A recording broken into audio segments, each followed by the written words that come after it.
Good morning जी। कैसे हैं आप सब लोग? आशा करती हूँ स्पार्क के सारे नियम थोड़े बहुत फॉलो कर रहे होंगे। आज ना आपको एक नई चीज सिखाते हैं, how to keep a cool head, warm heart and good character. तो आज की सीरीज का हेडिंग क्या है? अपने ब्रेन को कूल रखना, कूल हेड, हार्ट को वार्म रखना और अपना एक गुड करेक्टर फॉलो करना। उसमें कुछ ऐसे टिप्स आज आपको बताए जाएंगे जो आप सबको फॉलो करने हैं to be successful at every phase in life. ठीक है, सबसे पहले तो एक बात आती है कि you are what you eat in life. ये चीज तो 100% है। अच्छा, जो लोग जिम जाते हैं, योगा करते हैं, और वो जो सैटरडे और संडे आता है ना जिसमें कोई एक्सरसाइज नहीं होती, वो चीट डे माना जाता है। उस दिन भी आपने बहुत ध्यान रखना है, क्योंकि आप जितना मर्जी योगा कर लो, जितनी मर्जी आप एक्सरसाइज कर लो, अगर आप अपनी डाइट का ध्यान नहीं ना रख रहे, अगर आप हेल्दी नहीं खा रहे हो, तो आपका वेट गेन होना ही होना है। That thing I have like noticed my self also, कि जब हम चीट डे वाले दिन कभी कोई पेस्ट्री खा लेते हैं, कुछ बाहर से जंक फूड खा लेते हैं, तो देन इफ यू डू दो थिंग्स, तो फिर रोटी स्किप कीजिए, चपाती मत खाइए। ठीक है, तो वो एक मील अपना स्किप कर दीजिए। ठीक है, तो आपको इस चीज का ध्यान बहुत ध्यान से रखना पड़ेगा कि आप जो खा रहे हैं हेल्दी खा रहे हैं विद प्रोटीन्स। हाँ, हेल्दी कार्ब्स जो है ना, एक कम्प्लेक्स कार्ब जरूर रखिए। कम्प्लेक्स कार्ब वो होते हैं जो आपकी स्टमक को ना, आपकी जितनी भी आपका फूड है ना, जब आप खाते हैं उसमें आपको बार बार भूख नहीं लगती है, उसको कहते हैं कम्प्लेक्स कार्ब्स। कम्प्लेक्स कार्ब्स में राइस आता है और पोटैटोज। कोशिश कीजिए आपकी एक मील में पोटैटोज हो, बॉइल्ड पोटैटोज कर लीजिए या राइस जरूर हो। उससे क्या होगा, आपकी टम्मी फिल्ड रहेगी और आपको भूख कम लगेगी। ठीक है, और बार बार क्रेविंग नहीं होगी। तो इस चीज का आपने ध्यान रखना है कि you are what you eat. और सूप्स लीजिए, स्टार्टिंग सूप से कीजिए। ठीक है, कोई ना कोई वेज सूप बना लीजिए, tomato soup, go for tomato soup या कुछ भी, जितना भी सूप है। And drink lots of water. पानी, लॉट्स ऑफ वाटर लोग कहते हैं 2 लीटर पीजिए। मैं अकॉर्डिंग टू आयुर्वेदा आपको एक बात बताती हूँ, पानी उतना पीजिए जितना कि आपकी बॉडी डिमांड कर रही है, और कोशिश कीजिए उसको गर्म पीजिए, ठंडा नहीं ज्यादा पीना। उससे आपकी बीएमआर है ना, वो लो हो जाता है। बेसिक मेटाबॉलिक रेट कहते हैं, जिससे हमारी डाइजेशन हमें हेल्प करता है। पानी, जो बेसिक मेटाबॉलिक रेट होती है ना, वो कुछ लोगों का बहुत हाई होता है, यंगर एज ग्रुप में तो सभी का हाई होता है, क्योंकि जो खाते हैं ना बच्चों को पच जाता है, क्योंकि मूवमेंट बॉडी की बहुत होती है। तो आपको अपना बीएमआर हाई करना है तो आपको हॉट वाटर लेना है।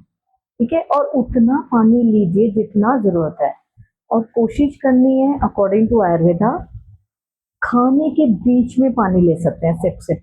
ठीक है, कीप ऑन ड्रिंकिंग वाटर। ठीक है, बट इमीडिएटली जैसे ही खाना खा लिया उसके बाद पानी नहीं पीना, क्योंकि वो आपके डाइजेस्टिव जूसेस को लिक्विडिफाई कर देगा और डाइजेशन में प्रॉब्लम आएगी। ठीक है जी, इस चीज का ध्यान रखें।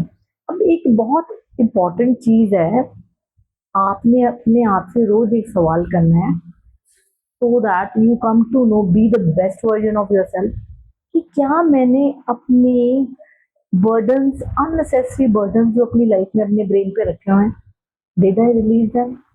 किसी ने कुछ कहा था, कोई बात हर्ट की थी, कोई बात पसंद नहीं आई, कुछ सिनेरियो लास्ट वीक का ऐसा था, खुद को लो फील कर रहे थे किसी की कोई बात सुनकर, कोई बात समझकर, जस्ट लेट गो कीजिए।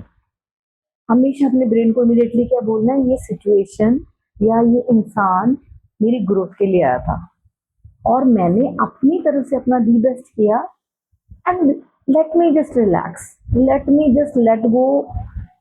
उस इंसान के कार्मिक काउंट को अपने ब्रेन में नहीं रखना है। जैसे हम किसी और का, अगर आप किसी और की गलती अपने ब्रेन में या अपने थॉट प्रोसेस में लेकर रखते हो, तो आप हमेशा याद रखना कि आप डस्टबिन नहीं हो। दूसरों की गलतियां, नेगेटिविटीज हम क्यों लेकर रखे अपने ब्रेन में? अरे उसने ऐसे कहा, उसने ऊंचा बोला, उसकी उसकी डीलिंग सही नहीं थी, उसने प्यार से बात नहीं की, उसने रूडली मुझे देखा या मेरा काम नहीं किया, जो भी इंसान है, आपने क्या किया, द मोमेंट आप किसी की नेगेटिविटी के ऊपर फोकस कर रहे हैं और वो थॉट प्रोसेस को अपने साथ ले रहे हैं, तो आप क्या कर रहे हैं, आप उस इंसान की नेगेटिविटी में उस इंसान का जितना गार्बेज है ना अपने ब्रेन में रख रहे हैं। Let go, you are here just to, जैसे कि मैंने आपको सिखाया, you are here to take care of yourself, ठीक है ना। अपनी मेंटल पीस, अपनी ग्रोथ के ऊपर डिपेंड करना है, आपने उसी पे फोकस करना है। तो जब जब भी कोई थॉट आए, इमीडिएटली सोचो, अपने आप को, अपने ब्रेन को सिग्नल देना, मैं गार्बेज डंप नहीं हूँ किसी का, मुझे कोई इंसान जैसे भी उसने डीलिंग की है वो उसका कार्मिक काउंट है, उसके आगे आएगा, ठीक है। अगर कोई आपसे प्यार से बात कर रहा है, आपका ध्यान रख रहा है, तो आप उस इंसान के पास ही बैठते हैं ना। तो अगर वो इंसान आपको डर्टी बोल रहा है और आपका फ्रेंड है या कोई भी, आप उसके पास बैठोगे नहीं, तो उससे क्या हुआ, उस इंसान ने आपको लूज किया, ठीक है। तो इस चीज का आपने हमेशा ध्यान रखना है कि हर सिचुएशन, हर लाइफ का फेज, जो भी आपके ब्रेन में कोई थॉट पैटर्न आता है वो हमेशा पॉजिटिव होना चाहिए। जैसे कोई ट्रिगरिंग पॉइंट है उसको बोलो ओके लेट गो, मुझे कुछ अच्छा सोचने दो, so that I can grow both mentally and physically, है ना। और मुझे अपने फ्यूचर में, मेरी यूलॉजी है तो मेरा टेस्टिमोनियल होने वाला है, तो परफेक्ट होने वाला है, ठीक है। उसी पे फोकस करना है। एंड एक लास्ट पॉइंट आपको बताती हूँ, आज ना आप किस भी इंसान को पसंद करते हैं ना, उसकी 7 बेस्ट क्वालिटीज एक पेपर पे लिखिए और उसको या तो अपने बाथरूम में स्टिक कर दीजिए, कोई ऐसी जगह पे जहां आप उसको रोज देख सकते हैं। जैसे मुझे अमिताभ बच्चन सर अच्छे लगते हैं, कोई भी मेरे जो रोल मॉडल है, तो उनकी जो क्वालिटीज आप लिखेंगे ना, and you will be surprised, धीरे धीरे इन 2 months you will start acquiring those qualities, वैसे ही बन जाएंगे। Isn't it a good thing? तो करके देखिए, 7 बेस्ट क्वालिटीज जो आपको लगती हैं कि आपकी लाइफ में भी तो कोई रोल मॉडल होगा ना जिसके जैसा आप बनना चाहते हो, उसकी क्वालिटीज लिख कर ना अपने कहीं ना कहीं वॉल पे हैंग कर लीजिए, कहीं स्टिक कर लीजिए, एंड स्टार्ट फोकसिंग कि ओके मैं भी उनकी तरह कैसे मीठा बोल सकता हूँ, कैसे अपने आप को कैरी कर सकता हूँ, या अपने आप को कैसा, जैसा ही थोड़ा सा उनके जैसा, कैसा उनका थॉट प्रोसेस है उसको देखिए, है ना। उसको आप जब बार बार उनकी तरफ देखेंगे, उस जो आपका रोल मॉडल है, हम उसकी जैसा बनना चाहते हैं ना, तो जो जो आपको वो 7 क्वालिटीज आप लिखेंगे ना पेपर पे, you will be surprise after 2 months, काफी क्वालिटीज वो आप अपने आप में इंकलकेट कर लेंगे, है ना, अच्छी बात। तो आज ये जरूर करना, ठीक है जी। And one more important thing, हमेशा याद रखिए, जो फोन है वो आपकी कन्वीनियंस के लिए है, लोगों की कन्वीनियंस के लिए नहीं है। तो you have to avoid certain phone calls. अगर आप कोई इंपॉर्टेंट काम कर रहे हैं, just avoid the phone call, या आपका हेल्पर उठा ले, उनको बोल दीजिए जैसे ही मेरा काम फिनिश होता है I will revert back to you. तो इससे क्या हुआ, आपने अपना टाइम और एनर्जी को प्रॉपर यूटिलाइज कर लीजिए, ठीक है जी। अब अपना ध्यान रखें, 7 qualities of your the person whom you admire the most लिखिए, and will see after 2 months क्या हम में थोड़े बहुत चेंजेस आए हैं, क्या हम उनकी तरह बन गए, एंड विल बी सरप्राइज्ड कि आप वाकई चेंज हो जाएंगे। अपना ध्यान रखिए, खुश रहिए, God bless you, take care.